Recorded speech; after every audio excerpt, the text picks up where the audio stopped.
In 1995, one twin vanished without a trace. In 2025, a grave is opened and a voice speaks. Before we dive into this gripping story, drop a comment below and tell us where you're watching from.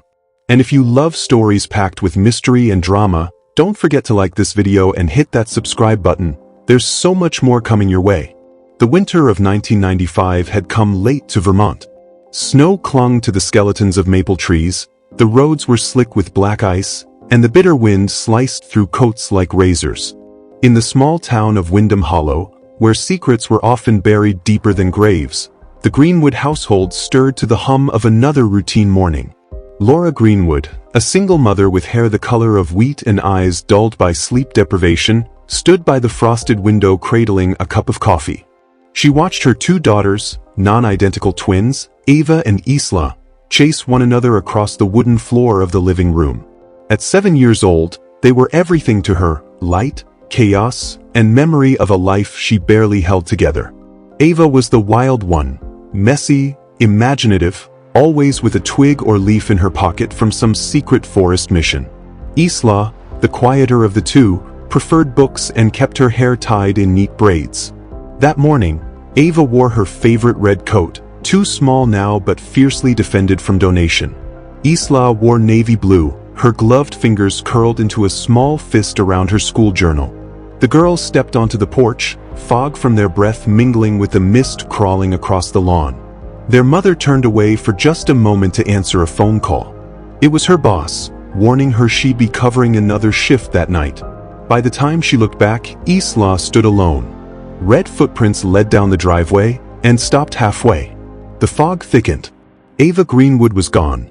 The search began within 15 minutes. First the neighbors, then the sheriff's department, then helicopters overhead slicing the sky above frozen forest. Dogs barked at nothing.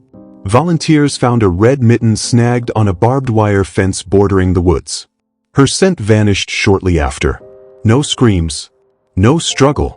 The town of Windham Hollow had seen its share of tragedies, a drowning in 79, a car crash in 88, but nothing like this. The twins had always been a subject of fascination. Non-identical but inseparable, their bond was mystical to outsiders. Local lore whispered that twins were soul mirrors. Now, one mirror had shattered. Isla sat in silence during questioning. She would not, or could not, speak of what happened. She was just there, she said once. And then, she wasn't. Her drawings grew darker in the days that followed, stick figures melting into trees, eyes floating above rooftops, words like "other voice" scrawled in the margins. A child psychologist was brought in. He left the session pale and shaking, saying only, "She dreams of being watched from inside a mirror." The FBI got involved. But after 6 weeks and 400 man-hours, the case of Ava Greenwood went cold. 30 years passed. Isla never stopped dreaming of red coats. The guilt aged her more than time. She moved to Chicago, became a forensic sketch artist for the CPD. Her drawings caught murderers, solved cases. But her sister's face, the one she could sketch in the dark, remained missing. In 2025, she received a letter. It was unsigned. The return address was from France. She sings in the garden. She remembers the wind. Come to line. 17 Rue de Pigeonniers. Ask for Camille. Isla laughed bitterly. She hadn't spoken French in years. Her mother died in 2013, still believing Ava would come home. Their father? Long gone, vanished not long after the investigation. Another ghost. But something about the letter's handwriting made her fingers tremble. It curved like her sister's, too wild to be adult. She packed her bag. Lyon greeted her with mist and cigarette smoke, narrow streets that smelled of bread and memory. The address led her to a crumbling villa, ivy curling like veins around the brick. And then the door opened. The woman standing there had Ava's eyes. The day Ava disappeared was etched in Isla's mind like frostbite, painful, vivid, irreversible. Over the years, she'd replayed every detail 1,000 times. But in reality, it was just another Saturday. The twins had begged their mother to take them to the park. Laura was exhausted after a night shift at the diner. But Ava had that look, eyes wide, too bright, filled with unspoken promise. She'd always had a pull on their mother that Isla never understood. Ava could make anything seem urgent and wonderful. They walked the quarter-mile to Fern Hollow Park. The swings creaked in the breeze, the merry-go-round spun lazily. Other children were already playing. Ava ran ahead, the red of her coat like a flare in the snowy haze. Isla remembered watching her sister vanish behind the slide. She went after her, but Ava wasn't there. She thought it was a game. Ava loved to hide, to spring out and scream with laughter. But the laughter never came. 10 minutes passed. Then 20. By the time their mother screamed Ava's name so loudly that a crow took off from a nearby pine, the world had already changed. Isla would always remember the time, 12:06 p.m. The police sealed off the park by 1 p.m. The first assumption was abduction. Clean, silent, methodical. But the only footprints belonged to Ava and Isla. No tire tracks. No signs of a struggle. The swings continued to move eerily, as if stirred by something unseen. A teenage girl later told investigators she'd seen a man in green watching from across the street.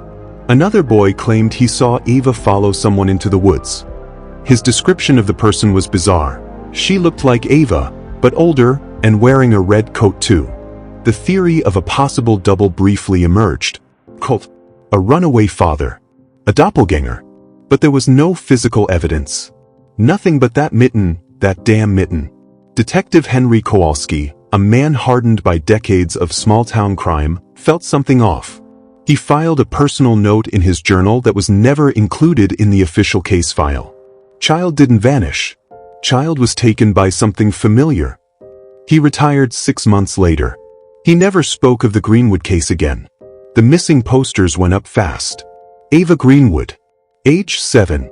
Last seen in red coat. Hazel eyes. Small birthmark on left wrist shaped like a crescent moon. Laura Greenwood barely slept. She sat outside the police station every day for a month, waiting for someone to walk in and say we found her. But no one ever did. The media frenzy flared and died within a week. By the time CNN covered the story, the focus was already on a congressional scandal. Ava became a faded photograph on a bulletin board. But Isla, she never forgot. She saw her sister in mirrors. In crowds. Once, at a gas station, she grabbed the hand of a stranger's child and cried out her name. As the years passed, Isla stopped speaking about her. It was easier that way. Safer. Until that letter arrived in 2025. Wyndham Hollow's paranoia reached a fever pitch in the weeks following Ava's disappearance. Every adult was a suspect. Every child was a potential victim. Doors were bolted. Parents held hands tighter. Rumors spun like dead leaves in the wind. Someone claimed the woods were cursed. Others said the town was built on old Lenape burial grounds. The local church held nightly vigils. A woman claimed to have dreamed Ava's voice calling for help from beneath the river ice. Police broke through the frozen surface. Nothing. National outlets stopped caring after 2 weeks. Missing white girl stories were common. Ava's wasn't interesting enough to hold attention. But something was changing in Isla. She began sleepwalking. Speaking in Ava's voice. Drawing labyrinths she couldn't explain. Her mother caught her in the backyard one night, digging with her bare hands under the pine tree. "I need to find the echo," she whispered. 10 months later, during a long winter storm, a pipe burst in the Greenwood house's basement. Laura went down with a flashlight and a wrench. As she moved some old boxes, she noticed something strange behind the shelf, plaster that looked newer. She pried it open. Behind it was a hollow section of wall. Inside were 3 things. A photograph of Ava and Isla, but in the picture, Ava's eyes had been scratched out. A small red ribbon tied in a perfect knot. A child's drawing. It showed 2 girls standing under a tree. Above them hovered a figure with no face. Laura handed it to the police. They found no fingerprints, no trace of the father who had left them 2 years before. The case reopened briefly, only to close again without leads. The basement was sealed. Laura started drinking heavily after that. Isla never went into the basement again. By the early 2000s, Laura Greenwood was a ghost of her former self. She lost her job, spent nights ranting on a now-defunct blog titled The other one took her. Her posts were a cryptic stream of words, names, numbers, and phrases like, "The mirror only shows one now. She wasn't Ava. She was something wearing Ava." She hummed backwards. She died in 2013 of alcohol poisoning, alone in a shelter. The state retrieved her last known belongings, a torn photo of the twins and a lock of hair in a glass jar. Isla didn't attend the funeral. She couldn't. It felt like burying her sister again. But 10 years later, she would return to the question she buried with her mother. What if Ava never really disappeared? What if she changed? Lyon, France, a city of silken whispers and veiled histories, where narrow cobbled alleys echo with secrets centuries old. Isla Greenwood stood at the threshold of a crumbling villa at 17 Rue de Pigeonniers, the address from the anonymous letter. The woman who answered the door was in her late 30s, with olive-toned skin, jet black hair braided down her back, and eyes, those eyes. They were Ava's eyes. The same shade of hazel. The same piercing depth. Isla felt her legs go weak. The woman didn't blink, didn't speak at first. Then she stepped back and said in lightly accented English, "You came. I didn't think you would." Her name was Camille.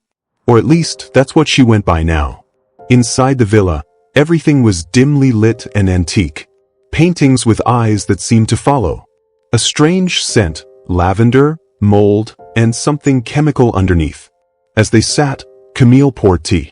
"I remember you," she said, but only in flashes. There was a playground. And blood. Screaming. Then cold. Isla nearly dropped her cup. "You're Ava. You must be." Camille smiled faintly. "That's what they called me, isn't it?"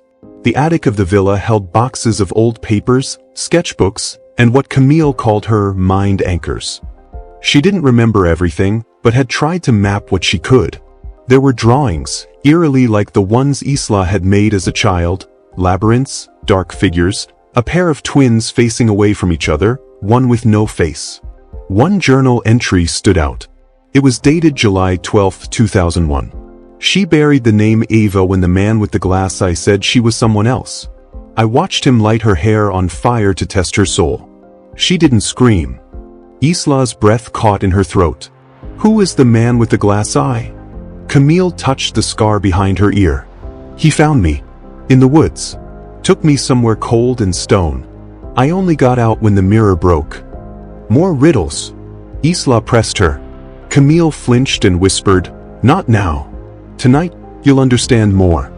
Back in Chicago, Isla contacted her late father's old friend, Martin Rowe, a retired customs agent now living in Maine. She wanted to know if he had ever heard from her father after he disappeared in 1996. Martin hesitated, then agreed to meet. In a seaside diner, he pulled out a yellowed envelope. "Your dad sent this to me in 2002. From Nice, France. Said not to tell anyone." Inside was a photo of Ava, older, maybe 10 or 11, standing outside a villa that looked strikingly like Camille's. On the back read, "She knows too much. They'll try to take her again." And in smaller script below, "You only think there were two girls." Isla's stomach dropped. Was her father hiding Ava, or hiding something else? Camille refused to discuss her childhood directly. But her surroundings spoke for her. Her paintings, her bizarre rituals, and the way she slept with her back against a wall. One night, Isla noticed a deep scar along Camille's spine. "That's not from an accident," she said. Camille shrugged. "They cut something out. Said it was the twin soul." She said she was raised by a man named Dr. Kellerman, German, pale, smelled of ether and always wore gloves. A former psychiatrist who had once practiced in Vermont. That name, Kellerman, was mentioned in Laura Greenwood's blog. Isla dug through archives. Dr. Gerhard Kellerman was listed in the 1994 Wyndham Hollow phone directory as psychiatric consultant, sleep and memory disorders. He vanished from public records in March 1995, the same month Ava disappeared. While following a lead in the outskirts of Lyon, Isla visited a church cemetery where Camille often wandered at dusk. There was an unmarked grave she always stared at. "I think she's in there," Camille said one evening. "The other Ava." The grave was unregistered. No record. The tombstone had no name, just the word miroir, French for mirror. Isla got a local forensic anthropologist to exhume it. Inside, they found bones, female, age estimated between 7 and 10. But something was strange. The skull had 2 healed fractures, and the teeth had been filed flat. DNA testing commenced. Isla stayed up 3 nights waiting for the call. When it came, the scientist's voice was shaking. The remains are a genetic match to 2. 2 DNA profiles were extracted, one from Isla and one from the skeleton. They were identical in mitochondrial DNA, but distinct in nuclear composition. It made no sense. The lab director explained, nervously, "This child wasn't your twin. She was you, but not quite." The scientific term was chimerism, a rare condition where one individual carries 2 different sets of DNA. But this went further. Camille whispered, "She died so I could live." Isla began to question everything. Had there been 3 girls? Was she herself even who she thought she was? The skeleton skull had healed fractures from childhood abuse. The teeth were filed, perhaps to match someone else's. An attempt to erase identity. And carved faintly inside the coffin lid, the words, "Don't trust the mirror." Camille revealed fragments of her past, each word like a shard of broken glass cutting through Isla's mind. "I was kept in a house near Lyon. They told me I was special, that my other self was gone forever. But I always felt her watching, inside the mirror, in the shadows." She explained that Dr. Kellerman, the psychiatrist from Vermont, was involved in something far darker than therapy. He was obsessed with twins, especially those born with something different. He believed their minds could be transplanted. Camille's voice cracked. He said he could erase one to save the other. Isla felt her heartbeat thunder. This wasn't just a disappearance. It was an experiment, a brutal one. Isla found herself drawn to a small English-language bookshop in Lyon called The Last Chapter. The owner, Mrs. Hargrove, was a widow from Boston with thick glasses and a gentle voice. She knew about the Greenwood case. "I once met Dr. Kellerman," Mrs. Hargrove said quietly. "He was charming but cold. He told me he wanted to fix the twins who didn't fit into society." She handed Isla an old letter Kellerman wrote to a colleague, describing a project to separate consciousness in twin children. It read like science fiction, but Isla knew it was all too real. Mrs. Hargrove looked out the window and whispered, "Some say the doctor's research went to private hands, powerful people who want to harness human minds like machines." Isla's investigation led her to a wealthy American expatriate living in Geneva, Switzerland, Dr. Simon Caldwell, a neuroscientist with ties to shadowy biotech firms.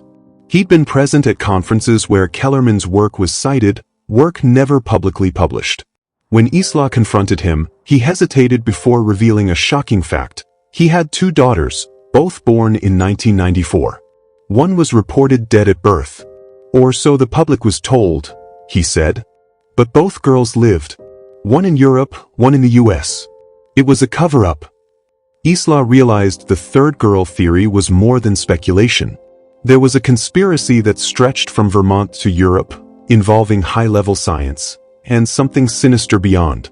Camille and Isla spent long nights trying to piece together memories and suppressed emotions. In one moment of intense vulnerability, Camille told Isla about the mirror phenomenon they both experienced, a feeling of seeing another self behind glass, a shadow that mimicked your movements but didn't quite match. They tested this in a small cafe, holding hands and staring into a mirror. At first, the reflection was normal. Then, Isla blinked, and for a split second, her own face seemed to flicker, replaced by Ava's. They both gasped. Something deep inside them, beyond DNA or time, was connected. An invisible tether, strained but unbroken after 30 years. On a cold, rainy evening, Isla woke suddenly from a nightmare of drowning in black water. She felt compelled to return to Wyndham Hollow, to the abandoned Greenwood home. Inside the house, she found the old full-length mirror in the hallway, the one her mother always warned her about. As she approached, the reflection shimmered. For a terrifying moment, the mirror showed not Isla, but Ava or Camille. Their faces merged, then split apart violently. Isla reached out and touched the glass. A cold shiver ran through her. A whispered voice echoed behind her, chilling and familiar. Find the truth before they find you. Isla's research uncovered a clandestine group known only as the Concordium, an elite cabal of scientists, politicians, and wealthy patrons obsessed with controlling human consciousness. Documents leaked from European intelligence suggested the Concordium funded Kellerman's experiments, believing twins held the key to unlocking parallel minds for espionage and mind control. Isla's phone buzzed late one night with an encrypted message. Stop digging, or lose everything. Fear and determination warred inside her. Someone was watching, but she refused to turn back. Back in the Greenwood house, Isla found a hidden compartment in the attic floorboards. Inside was a leather-bound diary belonging to her mother, Margaret Greenwood. Margaret wrote about her pregnancy, how she was terrified when she learned she was carrying twins. She mentioned strange visitors, threats, and a secret she vowed to protect. The last entry, dated March 1995, was chilling. They came for one of them today. I pray to God I can save them both. Isla's eyes blurred with tears. Her mother had been fighting for them all along. Following a trail of cryptic clues, Isla traveled to Berlin. There, she met Lucas Weber, a journalist who had been investigating the Concordium for years. Lucas showed her a hidden research facility beneath the city, once a Nazi bunker repurposed for Cold War experiments, now a front for mind control trials. They discovered files on Project Gemini, detailing the forced separation of twins' consciousness into two bodies. Some subjects were lost, disappeared without trace. A name caught Isla's eye, Ava Greenwood. Returning to Wyndham Hollow, Isla was haunted by memories, her childhood, the last days before Ava vanished. She walked the woods near the old well where Ava was last seen. Underneath twisted oaks and whispering pines, Isla found strange symbols carved into tree trunks, a cryptic map of the past. At the center was an abandoned cabin, its windows shattered, door hanging ajar. Inside, dust-covered toys and a torn photograph of the twins, smiling, innocent, lay forgotten. Isla received a call from Camille, her voice trembling. I remembered something important, she whispered. Through tears, Camille confessed a secret she'd hidden for years. The night Ava disappeared, she wasn't taken away. She sacrificed herself to save Isla. Camille had swapped places, entering a shadowy world controlled by the Concordium to keep her sister safe. You're the real Isla, Camille said softly. But I am her too. We are both pieces of a fractured soul. The truth was more haunting than Isla could imagine. Isla dug deeper into Camille's confession, uncovering how Camille had been living a covert, shadowy existence in Europe. Camille revealed she had been monitored by the Concordium, forced to move between safe houses across France, Germany, and Switzerland.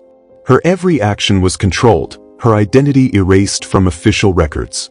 Yet, somehow, she managed to send cryptic clues to Isla over the years, coded messages hidden in postcards, photographs, even songs on the radio. It was a double life born of fear and sacrifice. One stormy night in Lyon, Isla's apartment was broken into. The intruders left no trace except a black envelope on her desk. Inside was a single photograph, a blurry image of two girls, twins, standing at the edge of a cliff overlooking the Atlantic, their backs to the camera. On the back, a message in French. Le dernier secret est sous les vagues. The last secret is beneath the waves. Isla's heart pounded. The final piece of the puzzle was closer than she thought, and deadly. Isla traveled to the rugged coast of Brittany, where storm-tossed cliffs met the wild sea. She met a local diver, Jacques, who helped her explore underwater caves rumored to have been used by the Concordium for secret experiments. Inside the dark, cold depths, Isla found rusted metal containers, sealed for decades. In one, she discovered vials labeled Subject Ava Greenwood, preserved samples of DNA and brain tissue. The chilling realization, Ava had been kept alive in some form, submerged beneath the waves, trapped between life and death.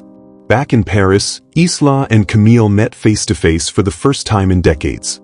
Tears, relief, and pain poured out as they shared memories, fears, and hopes. But the reunion was short-lived. Unbeknownst to them, agents of the Concordium were closing in, desperate to silence the twins and bury their secrets forever. A tense cat-and-mouse chase ensued through the labyrinthine streets of Paris. Shadowed alleys, rain-slicked cobblestones, and flickering gas lamps setting the stage for a deadly showdown.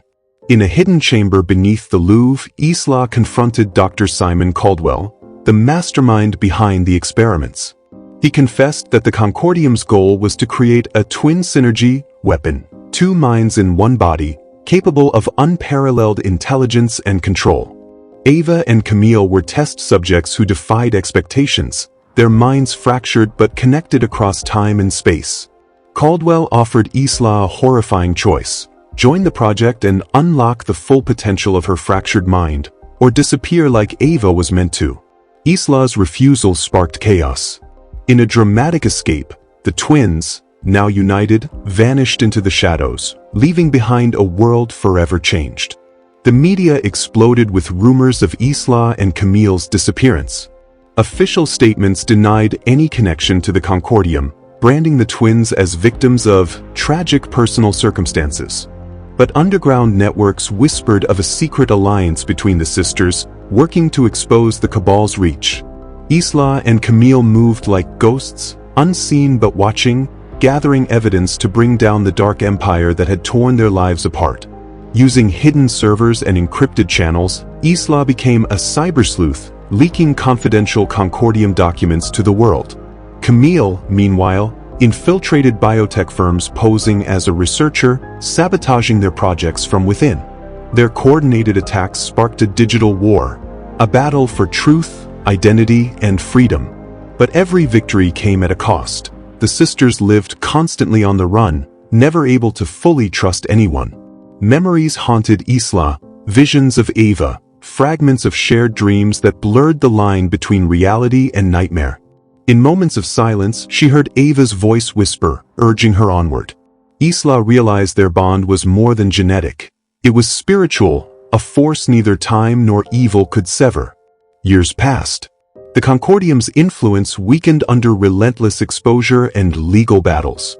Isla and Camille, no longer just victims, became symbols of resilience. They established a foundation to support families torn apart by unethical science and to advocate for human rights in medical research. The sisters had transformed pain into purpose. On a quiet evening in a small French village, Isla and Camille stood by a peaceful lake, the place where their journey began, and where it finally felt like it could end. They held hands, 2 halves of a whole, stronger together. Though their past was riddled with darkness, they chose hope, embracing a future defined not by loss, but by love. The mystery of the vanished twin had become a legend, but for Isla and Camille, it was a story of survival, sisterhood, and the unbreakable bond of family. Thanks for watching. If you're hooked on gripping stories like this, be sure to like, share, and subscribe for more thrilling tales. Your support means the world to us. With love and gratitude, I invite you to join our community for more captivating content. Subscribe now for more stories that will keep you on the edge of your seat. Thank you.